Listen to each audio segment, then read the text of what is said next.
I'm truly honored to be here.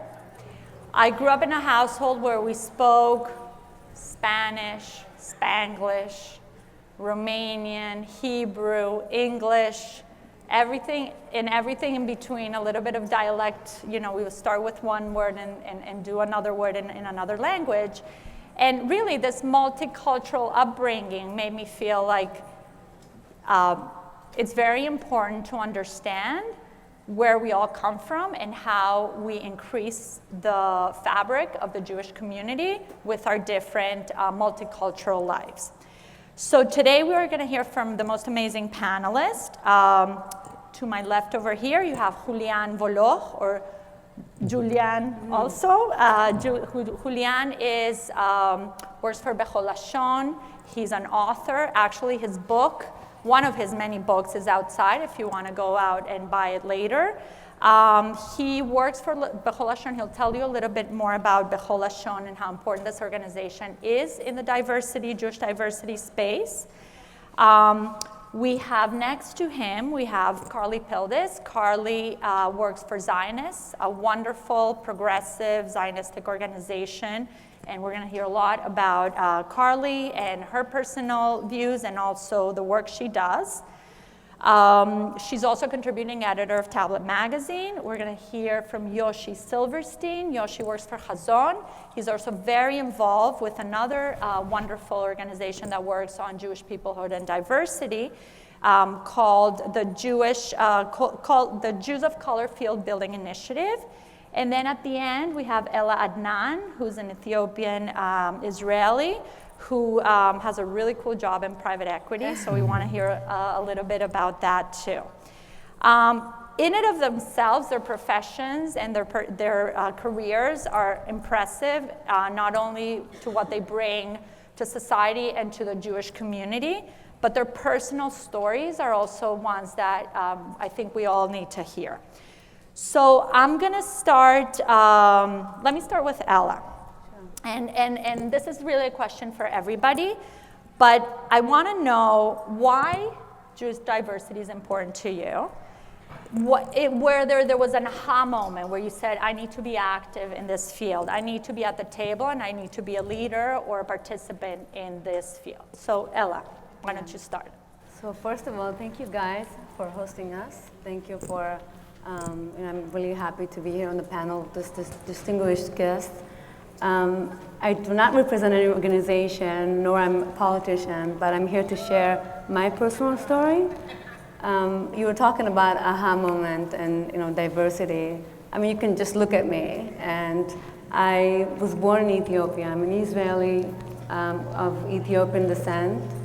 My family moved to Israel when I was 4 years old, and one of the major operations, for those of you who don't know, after 1975, when the Israeli government decided that we are bringing the Ethiopian Jews to Israel, there were two major waves of immigration. One happened in early 80s.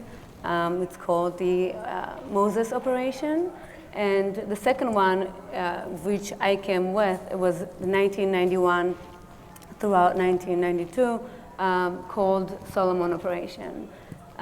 Like I said, I was 4 years old. I grew up in Israel, along with Jews all over the world, from all over the world. For me, growing up in a melting pot society was kind of natural. You have Jews from Ethiopia, from Russia, Yemen, Moroccans, and yes, Eastern Europeans as well.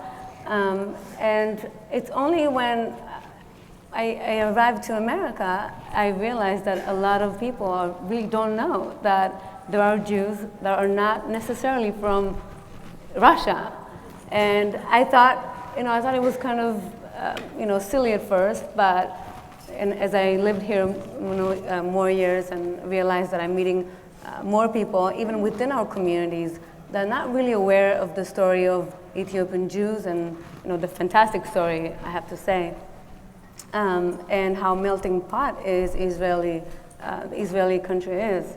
So, and then my job as a banker, right? I mean, I'm surrounded by wonderful, smart people, but I oftentimes, the only almost the only woman, the only black woman, not always the only Jewish person, but I was kind of reflecting, what is my role? Is it really just to be working as a banker, or do I have another platform I should leverage in order to inform people, make sure that internally we realize that we are actually racially diverse, ethnically diverse, and it's only when we embrace our diversity internally we can actually be a collective power outside. Very good. I think that was one on the propeller. Yoshi, why don't we just go around and you tell us a little bit about yourself and your aha moment. First of all, thank you for inviting me to be here. It's great to be here with all of you. So my name is Yoshi Silverstein, and first I'll let you all know that Yoshi comes from my Hebrew name Yoshua. My full given name is Joshua David Silverstein. That sometimes confuses people, so I like to clear that up right from the start. Like, where does that come from? A little snippet, and I'll say more maybe later, but about my background and my story. So my father's side of the family are Ashkenazi Jews. They came from Latvia, Lithuania, Poland/Russia. The border changed a lot during that time, right? So depending on like which week, the census takers were looking at it. So they came from that part of the world, then via Boston to Southern California. My mom's side of the family is Chinese. They came from Canton Province via British Guyana, when it was a British colony, which is now Guyana, through Texas, and then my parents met in medical school.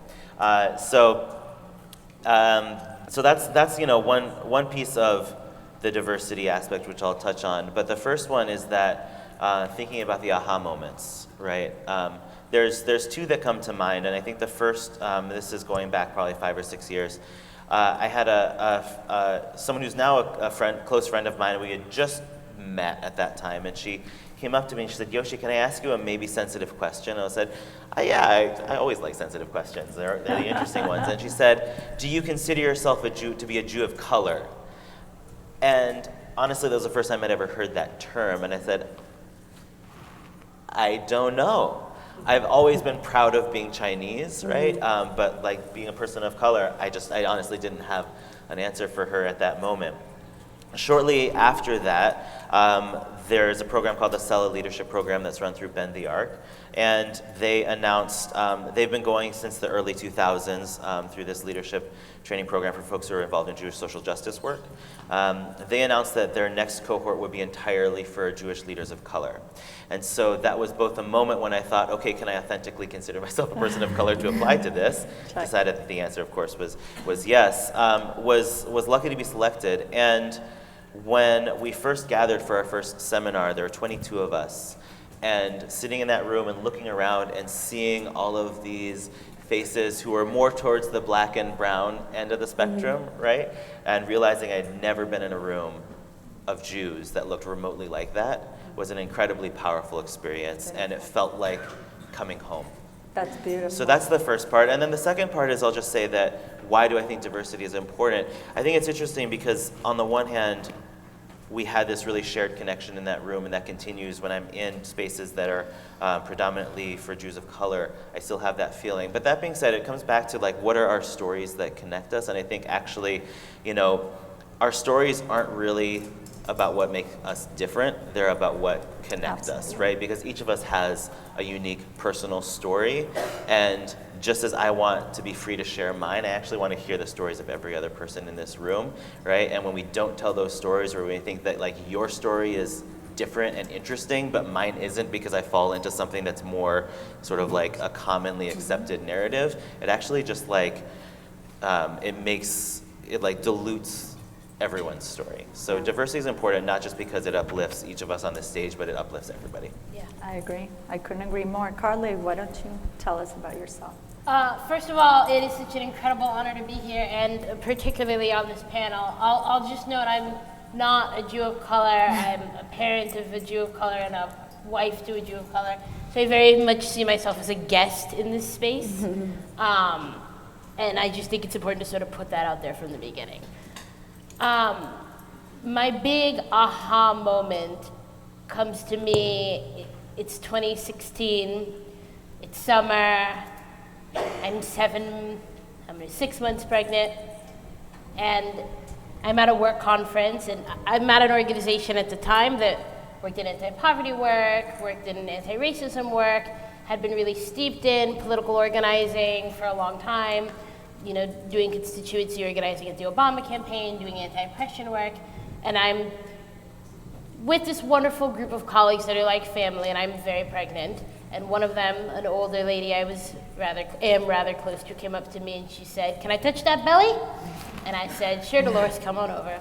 And Dolores Lyons, this incredible anti-poverty activist from Detroit, African-American woman in her 80s, and she put her hand on my belly and she gave me a big kiss, and then she said, "Are you ready for this, honey? Are you ready for this?" And I was like, "Being a mom? I'm pretty ready." She's like, "Being a mom to a black little girl. Are you ready for that?" And I said, I don't know if anyone's ever ready for it, but I read a lot of books. And she was like, "A lot of books?" I was like, "I've read Ta-Nehisi Coates, and I've read the Curly Hair Bible, and I've read all these things," and I started just listing all these books I'd read, and she was like, "Maybe we should sit down and have a cup of coffee and chat woman to woman about what this is gonna mean for your life." And I was like, "I would love that. I'm honored that you care, and that you would give me that gift." And she said to me, "The most important thing you have to remember is that you're the mama of a black little girl in America. And it is going to be different than if you had been a mother to a little girl who looked like you. And it is your job to advocate for her. And it is your job to protect her. It is your job to understand that she's 4 times more likely to be expelled. It is your job to know that she's 5 times more likely to be suspended." That's from the National Women's Law Center, in case you're curious. It is your job to know that when the principal calls you and says your kid's in trouble, you should look around and make sure, you should investigate a little that your kid isn't being judged more harshly than other kids. And that is something that you can't ever forget. And it will be hard because moms want to protect their babies and they want to make a perfect world for them. But you have to set that aside and make sure your kid is as safe as you can make them. And that is as big a part of your job as, making sure she's not allergic to the lotion or, whatever other the sort of everyday things of motherhood are. And it really stuck with me, and I think about it all the time. And then she said, "Don't worry, it's a good fit for a political organizer and an advocate. I think you'll be good at it. I just want to make sure you're clear on it." And I think it's very true. And in the Jewish space, my daughter is a preschooler, and as we talk about schools and we talk about synagogues and we explore those spaces, it is a different set of issues. And I am so honored by the people who have come forward on Jewish Twitter and other spaces to share advice with me, to talk to me about it.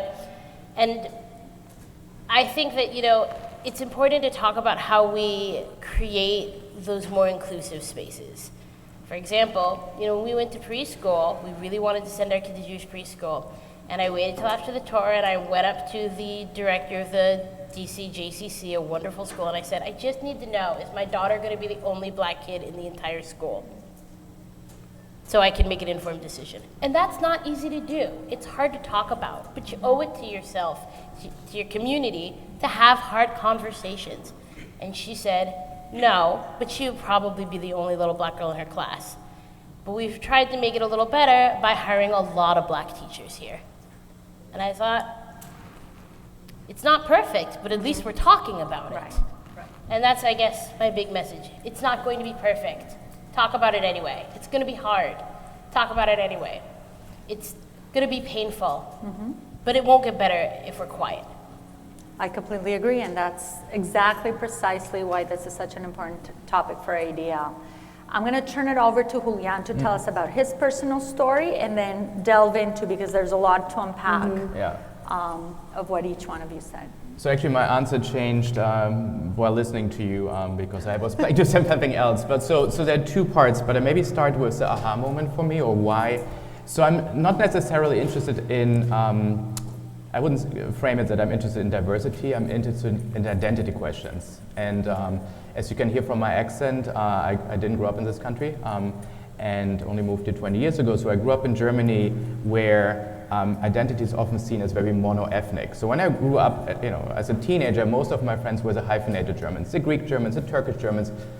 So I was just like one of the many hyphenated identities. And even if I was born there, and I get to my family background in a second, there was always questions in my identity. And so when I moved, as so many immigrants, to America, you're more enthusiastic about what this country stands for because you have an idealized version of it. So when I moved here, I really thought that the question of like a mono-ethnic national identity is not what this country is about inclusion, diversity, and so on. Which in recent years I feel a bit betrayed by this country as an immigrant here.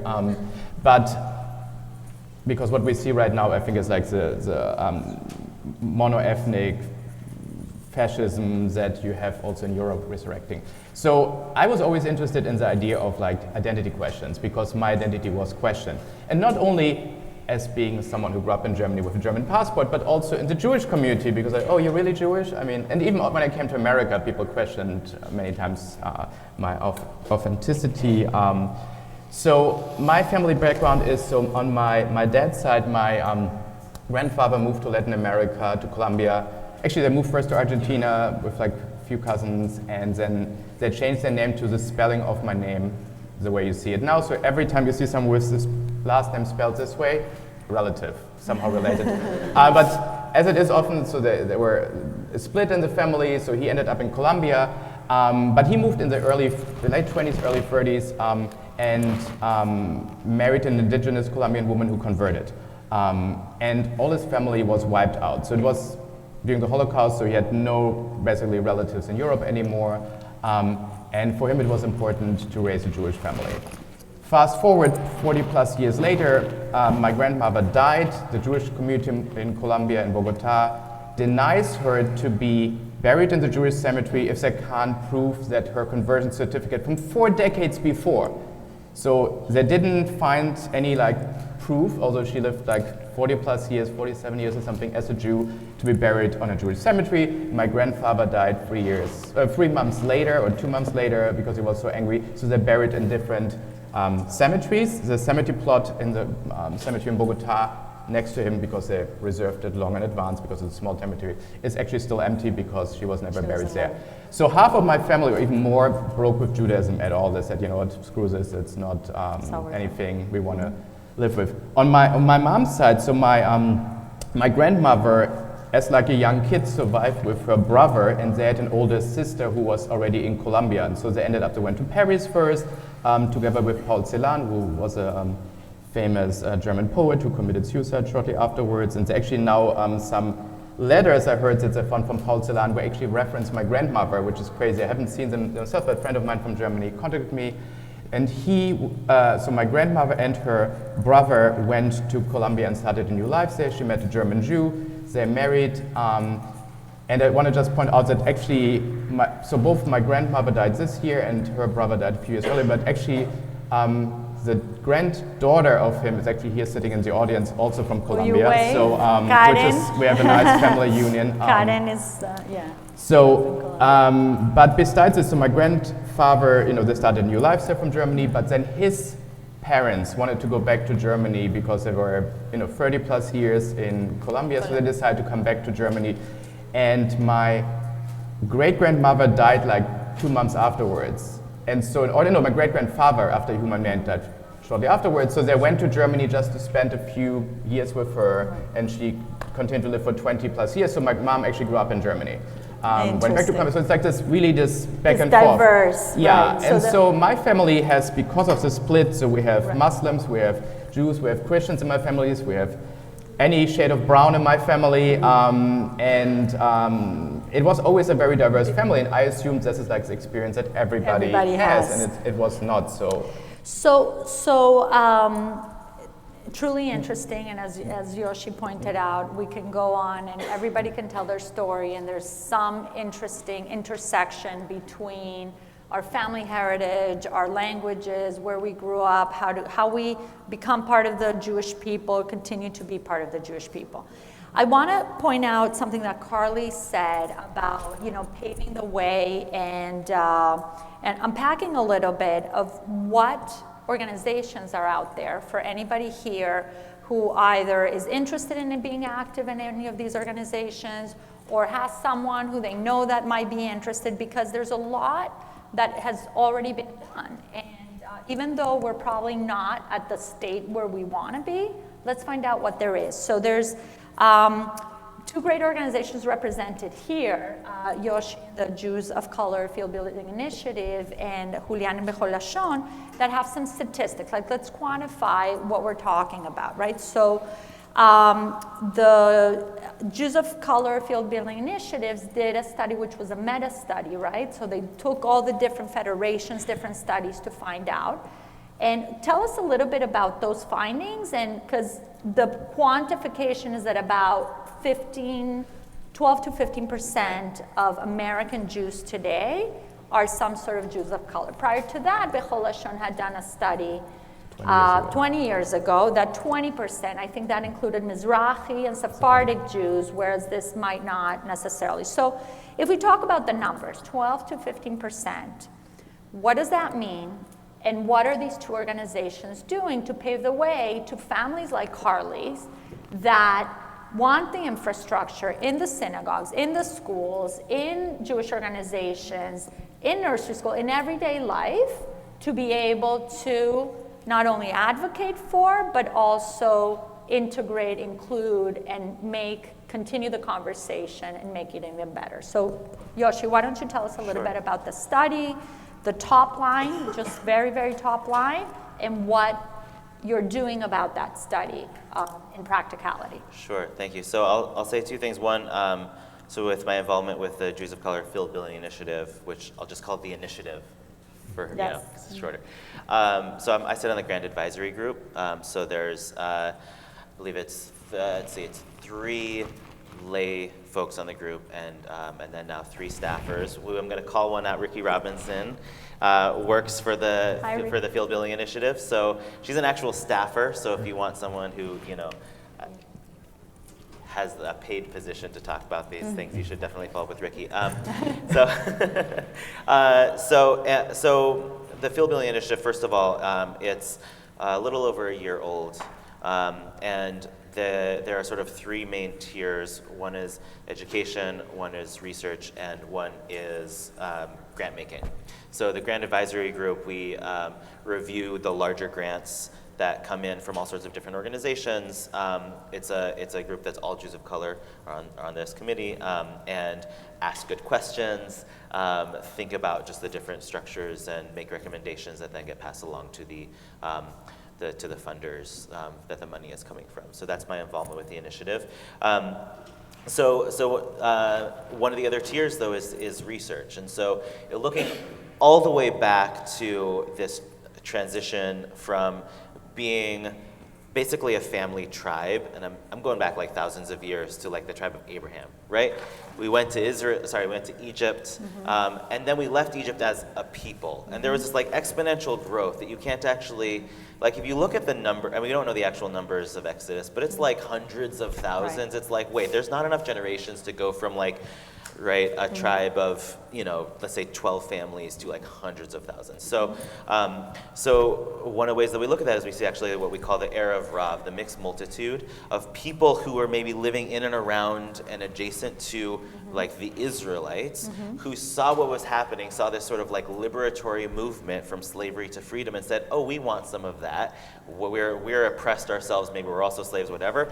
And I'm like, midrashing a little bit, but like joined this whole exodus, and that's when we moved to actually being a people, right? So we have Exodus, we receive the Torah. What's the first thing you do?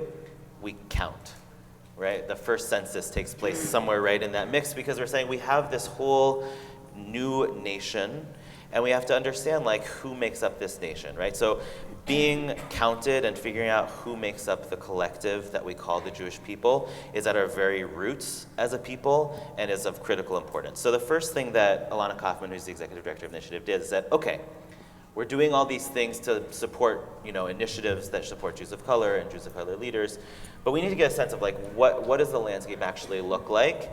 And so, okay, there's Jewish population studies that are done all the time. We'll just do a meta study. We'll count the studies that are, and we'll just say okay, if we put all these together and aggregate them, we'll see like how many Jews of color are there in the United States.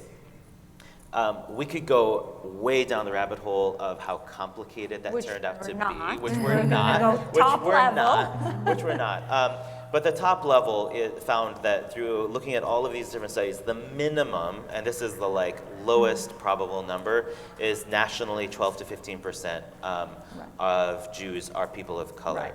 And that's 1 out of every 7 Right. people. And most Jewish communities and rooms full of Jews you look at, you don't see anywhere near that number, which is why having those numbers are important, because it's a tool to say, okay, are we even representative of, in our communities, in the spaces that we carve out as Jewish, are we actually representative of what Jews look like broadly?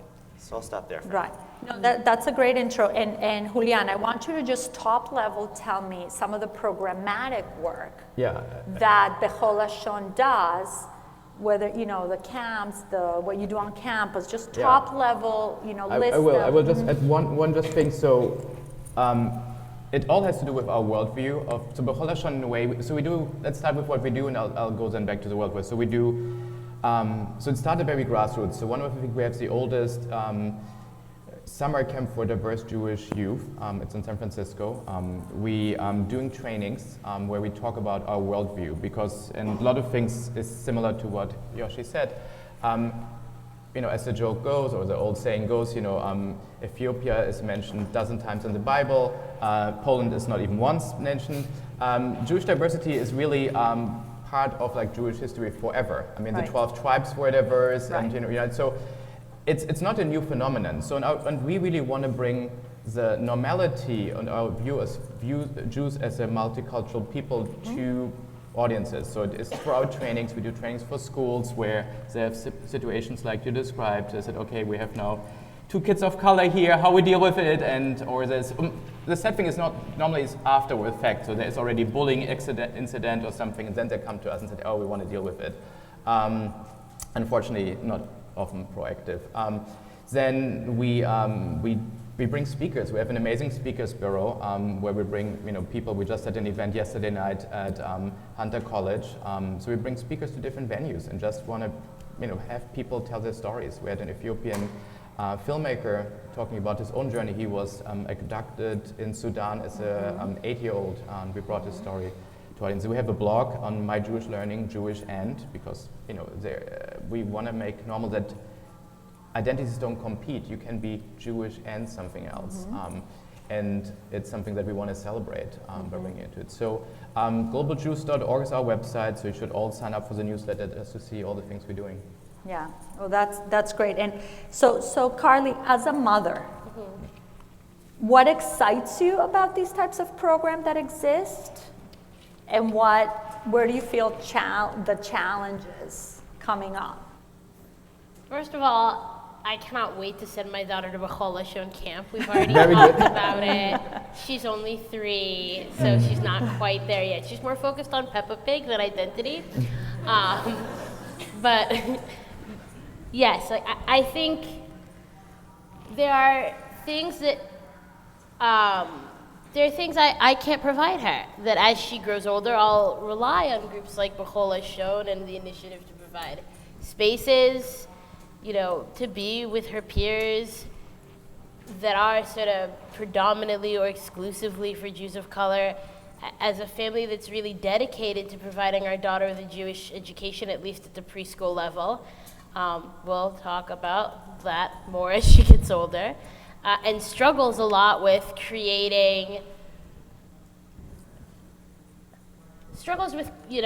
the fact that the Jewish preschools are not always a perfect solution. Having those spaces that that when your child is interested and older and ready to be in, or even younger and just looking for a Hanukkah party, a place to be, it's really exciting. And I'm very aware of the fact that like I do not have all the answers on any of these questions. No one does, whether it's parenting or anti-oppression and race and anti-racism work in general. Very suspicious of people who think they've like solved it all. I think you might not be thinking hard enough. But just knowing those organizations are out there and providing resources and providing spaces is just really incredible. I admire the work really very much. And should probably say that I will do more to support it publicly. You have me trapped now. In terms of the challenges, I think for me, there are a couple. There's the challenge of passing on multiple identities, not that they're in competition with each other, but doing that in a holistic way that feels real and feels like it honors them. Right. And the challenge of the fact that if you want a Jewish education for your kid, it's difficult. Look, we're not in a perfect world. And most families, including mine, do not have infinite money to throw at their child rearing. So you come into these difficult questions. Do I want to live in a traditionally, predominantly Jewish neighborhood in the suburbs where there's redlining, where there's a history that has kept people of color out, or do I want to live in the city? Okay, well, if I'm going to live in the city and I want a Jewish education, how does that look? And I think there's a lot of judgment around families. These are really imperfect solutions and really imperfect answers. But the spaces to talk about them, spaces like this, and struggle with them. The struggling is good. If you're not struggling, you're not thinking enough. Right. And I completely agree with you. And honestly, Ella alluded to this a little bit about coming from Israel to the US and then realizing there's an issue. So Ella, I want to ask you a little bit, and I'm going to refer to something that we already spoke about before. I was in Israel leading a group of Latinos in Israel, and we had a wonderful young man, Danny Sahalo, who spoke about, he's an Ethiopian Jew, and he spoke about his family's journey to Israel, and that when they got off the plane, the whole group couldn't believe there was all these Jews waiting for them in Ben Gurion, and they're all white. White Jews. They couldn't believe there exists white Jews, right? So a little bit of that culture shock when you came here of, there are issues with the African American community, so on and so forth. My question to you is, Israel is a multicultural society. There are Yemenites, there are Ethiopian Jews, there are, Russian, Romanian, wherever they come from. What do we have to learn as a Jewish community, if we were in a bubble, just the Jewish community, learn from an Israeli society like that, of the melting pot, of getting everybody, sort of interconnected in that way? And talking a little bit about your experience as an Ethiopian Israeli here living in the US. Sure. First of all, before I dive into this, what you just said about, raising a Black Jewish girl, it couldn't resonate more, right? Like, I'm sitting in front of you. I think that as Jewish people, we know how to organize best. We know how to work within the organizations that we're part of. But I really want to challenge on an individual level, right? You're hearing Carly talking like this about her daughter, about the challenges of raising kids in 2019. Right? So if nothing else, we are in a conference that is about anti-Semitism, which obviously it's not by itself, but there's a root cause to anti-Semitism, there's a root cause to racism, there was a root cause to bigotry, right? So, and all of this, if I may say, I think it's rooted in ignorance and fear, right? Fear of the other. We don't know them, so they must not be as good as we are. They're different skin color, they talk funny. And I think that I do want to challenge you, and I want you to think, if nothing else today, what can you do on the individual level to get closer to somebody that is not you, right? In a lot of superstition cultures, there was a saying, you can't look at yourself in the mirror too long, otherwise you'll go crazy. That to say that, you have to challenge yourself on an individual level. You can't just be within your community and expect that things will there's no magic solution. It's us. What kind of society we want to build? What kind of a society we want Carly's children to grow up, and what kind of society I want to raise my kids, right? So it's really kind of on an individual level, and obviously capitalizing on these amazing organizations. As far as my story, I think Israel is definitely a melting pot, right? With being a melting pot society, there's a lot of challenges, right?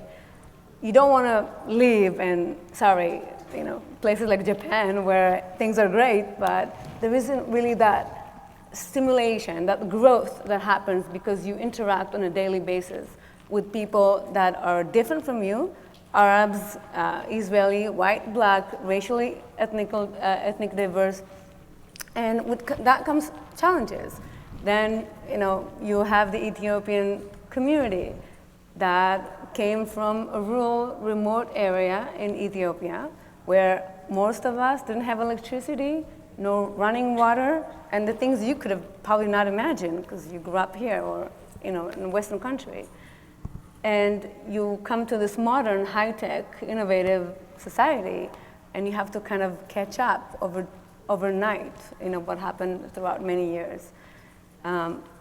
The story of the Ethiopian people is just nothing short but beautiful and courageous. It's really a lot of faith and faith in our togetherness, right? It was a community that lived so far, far remotely that we didn't even know that I was little, but I'm speaking on behalf of my parents and uncles, and we all live in our bubbles. And we didn't know that there are white Jews exist in the world. We literally thought that we're the only tribe left. And it's funny when you think on the other side, oh, they're black Jewish, and some people, I know you were talking about aha moment, but my aha moment was actually really funny. And I was talking with this cab driver in the U.S., and he said, "Wow, you like the unicorn?" And I said, "Wow, that's nice." But then it made me think that he would have never met somebody like me. Just try to imagine a community that is so far remote from their brothers and sisters and thinking that we're not Jewish enough. So talking about challenges, yes, Israel is a melting pot. It's a vibrant, dynamic society, and I wouldn't want to live in different ones, right? But there are challenges, and like I mentioned, the cultural difference, that lingering doubt of the Ethiopian Jewishness or the Russian Jewishness, for the matter of fact, that racial prejudice but we all probably have and need to work on, that will, soon enough will become discriminatory towards a minority. And I say that to even my community, in the Ethiopian community in Israel, you have to be careful. When you're part of the majority, you might be black, but you're also Jewish, right? So you kind of automatically accepted to the majority of the country. You might behave not so well towards others. So I think, the conclusion, all of this is to really kind of reflect, yourself in the mirror and ask ourselves as Jewish people and Jewish people that really were on the forefront of almost every racial in South Africa, in the slavery in the United States. I think we could be proud, we should be proud of who we are as people and the values that we grew up in, because even if I grew up in Ethiopia, I know you and you and you have the same values. Right. And that to say that we have to make sure we're spreading the word, and not to stay within our community and educate. Because this is the only long, sustainable solution we can. And you issued a challenge to us, and I was really inspired by that. We really have this great woman vibing thing happening. I'm loving it. And I think we need to issue a challenge to ourselves as well. If, because of the incredible work you guys have done, we have the data, we know it's 12 to 15% of Jews of color in this country, we have to start asking ourselves hard questions about why every Jewish room in America is not filled with 12 to 15% Jews of color. So we need organizations like the ADL, which I very much consider myself a friend of, and friends sometimes tell each other the truth, to start setting some really hard metrics and data for themselves. ADL, data experts, setting goals. Next year our conference should be 15% people of color. We should be looking at our schools and saying, what will it take in 5 years for the school to hit that metric? Right. And not in a tokenizing way, not in a, I'm losing my word, window dressing way. In Organic, a real, authentic. Right. Yeah. yeah, thank you. Yeah. I said, we have a thing going, it's great. A really authentic way that builds our communities. And I think everywhere we go, we should be saying, if it's 12 to 15%, what is your school, what is your synagogue doing to welcome that 12 to 15%, to recruit them, not in a goofy way, which I've definitely experienced, like the synagogue where people knock over people to greet my husband and me and tell us, we're so happy you're here. You're making us so uncomfortable. No, I'm not kidding. It's happened many times to us. Wow. But in an authentic, deep way. And really, I mean, everyone in this room is involved in Jewish organizations. I'm guessing there's some people in this room who are philanthropists. So let's start saying, this is what we want to fundraise around. This is what we want to organize around. We don't want to be in the room if the room doesn't have 12 to 15% of it. How can we get that? Right. And so, Yoshi, you wanted to say something about that. I saw you. Apologies Yeah. if I spoke Yeah, out no, of No, I you're good, agree you're with good. you. You just have to, obviously, ADL, we've been having these Yeah, of conversations course. for 4 or 5 years, and we continue to because we think it's important. But Which is why there's you're having always this room panel, for and that's growth, wonderful. and I want to hear Yeah. what your prescriptive about that would Perfect. be. Yeah. Because So I want to just we give a definitely couple wanna more get there. details of the nuance behind those numbers, and then also move to beyond the numbers as well. So I think first of all, the 12 to 15%. One, that's a national average, Got it. right? That's a national. So that means there are pockets of the country, like the San Francisco Bay Area, where that number is more like 25%, right? Right. That's a quarter of the entire Right. Jewish community of San Francisco Bay Area. So that's a national average, and that's like a minimum. That was like the safest number with some studies, and let's just say the data's not perfect with these large population studies, right? So that was like the safest number. The actual number is actually probably even higher nationally. So So one that's of the one. things is to do a better study, a better. Right, so having consistency. So I'll say if there are any demographers or funders who fund demographer right in this room, there just hasn't been as much sharing of best practice amongst these population studies as there should have been. Yeah. And just to briefly touch on a couple points, one is a lot of these studies haven't used the consistent best practices in terms of how do you ask people about race on studies. Some questions mixed race and ethnicity, which are two different questions. Some didn't ask at all, right? So there's issues there. And the one that I just have to say, because it just gets me every time, there's one study, and I don't know where it was, it's not, but the way that they quote unquote counted the Jews in the community is that they went through a phone book Right. and counted The last last names that names. sounded So they Jewish. excluded. Which a I, lot of like- people who Make would that not. list. Well, Yeah. which one I would hope that's Right. obvious why that's a little problematic. But the Right. other point that's actually even below, obviously you're not going to catch everybody, but also, my given name is Joshua David Silverstein. There's nothing about that would suggest that my mother is Chinese. Right. So you're also just missing all this The other way depth around. behind it. Right. In addition to obviously you're not going to catch everybody. So that's a little bit about the numbers, and the other thing to say about those numbers is that the Jews of Color Field Bid Initiative, when we're talking about Jews of color, uses U.S. census-based race categories to sort of you have to figure out where you're going to create the delineations between what we're thinking about. So those studies do not include Sephardi and Mizrahi. Right. Which is a whole other complicated thing of who's considered white and not, right, in the United States. But according to census race categories, folks of Middle Eastern descent are considered white.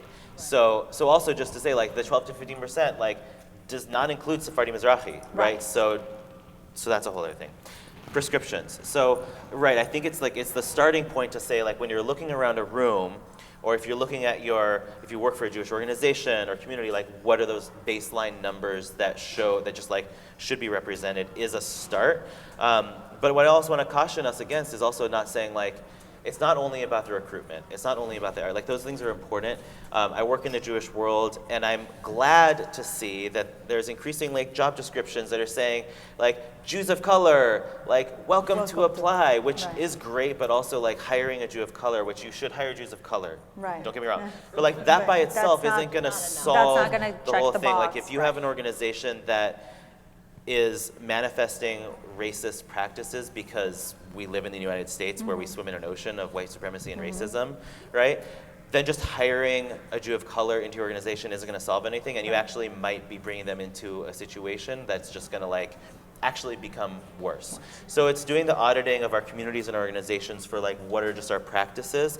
And also, listen, it's not all just like, this sometimes can sound, sounds like really difficult and challenging, but it's also can be really fun. So the last example I'll give here is thinking about the assumptions that we make. There's this word Ashkenormative, right? Of thinking like the Ashkenazi is like normal, like everything Jewish. We just, bagels and lox, right? Latkes, like, et cetera. Like, which are all delicious. Again, don't get me wrong.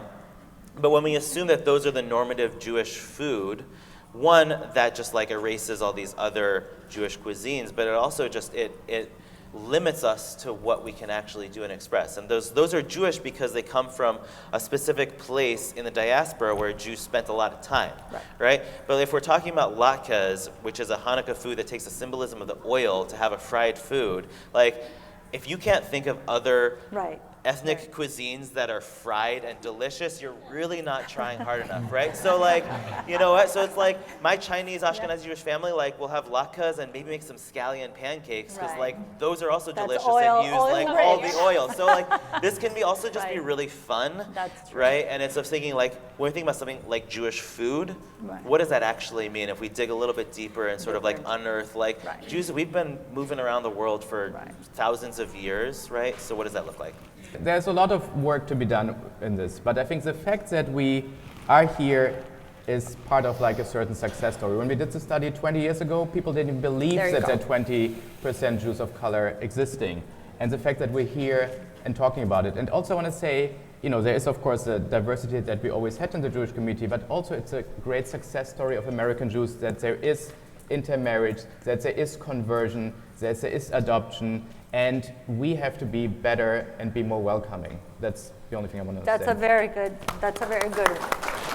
And you can also frame it, where we were, where we are, and where we want to be. Just I want to take a moment and applaud the ADL for having this panel, for hosting hard conversations. I think it's an incredible role you guys can fulfill, and just take a moment to applaud you for that. When you talk about conversion, it really hits home for me. My husband's a convert. When I grew up, no one knew who the converts were. As an adult, I realized that Blanchard was not a Jewish name. Like, this is a very typical Irish name. You know, we hid it for a long time. It was shameful, and we're in a totally different world in that space. And we do have to adapt and learn to be more welcoming. The very first time my husband went to synagogue with me, and a synagogue I will not name in DC, someone walked up to him and said, "Oh, hello, you must be the cab driver for Mr. Cohen. He's right over here." He was wearing a suit and tie and a kippah, not standard DC cab driver gear. And it was heartbreaking. So I think, so what do you do in that moment? You talk about it. He said, "I'm here with my girlfriend. I'm very interested in becoming Jewish, and I'm very much not the cab driver." And it was difficult and tense, and the guy was horrified, and then we had to sit separately. It was a lot for everyone, but it was in this really hard, painful moment, we sat with the hardness and the painfulness of it. And I like to believe, I've been told at least, that the people who were there learned something, and they apologized, and they took steps to be better. And that is the best thing we can do. Have hard conversations, sit in the hardness, be honest, and always, including me, always hold ourselves to a higher standard and ask, how can we be more inclusive, more welcoming? How can we be better? And thank you again for the incredible work your organization is doing. Thank you. Do any of you have something to say, just to conclude? Yeah. I'll say two things and then give you the final one. Two brief things. One is just, so, you know, my mom ended up converting, is, you know, also known as like a Jew by choice. My sister and I went through formal conversions because my mom hadn't converted before we were born. We were in a conservative synagogue. So like we are Jews by choice, but also my dad is a Jew by choice. Everyone in this room, if you identify as a Jew, you're a Jew by choice because it's 2019, and there are so many other things we could do. Right. Because that's right. So that's just one thing, is that we are all we choose our Judaism. And the second thing is just in the meta perspective. I think, as I mentioned, Jews have been in diaspora for 2,000 years. We've been all around the world, and when I think about sort of the theology and the sort of spiritual practice that's the root of Judaism, at least for me, it's like that constant search for home, which, you can look at the geographical, but I'm thinking more like the spiritual, right? Like our spiritual sense of home. And so when you have people, and I think that's what happens, anyone who decides to become a Jew by choice, or who chooses to continue pursuing their Judaism as an adult, like we're all looking for a sense of home and belonging and community. And so I hope that for all of us in any communities that we are creating that sense of home for all of our Jewish communities. And I hope you all find ADL in that home. Just very quickly, first of all, really thank you. This is great, really well organized, and I've listened to some of the main speakers. I do want to say that it's not even diversity, it's like literally embracing our multicultural religion. It's not one accepting another, or some majority group of Eastern European accepting the minority, or Oriental Jews, whatever we call them today. I think it's just really all of us feeling so comfortable with our own skin and who we are as Jewish of different spectrum, and allowing ourselves to be the unique people that we are. And I think since we are here in anti-Semitism conference, I think a lot of the anti-Semitism thoughts and crazy things that are happening in the world is because they view Jewish people as some sort of white supremacist, or Eastern European or globalists that are trying to conquer the world and controlling everyone. I think our power, besides education and like Buzi said earlier, physical and personal safety, I think if we really embrace who we are, how diverse we are, that's the best solution we can give to any anti-Semitism claim. That's such a great conclusion. Thank you very, very much.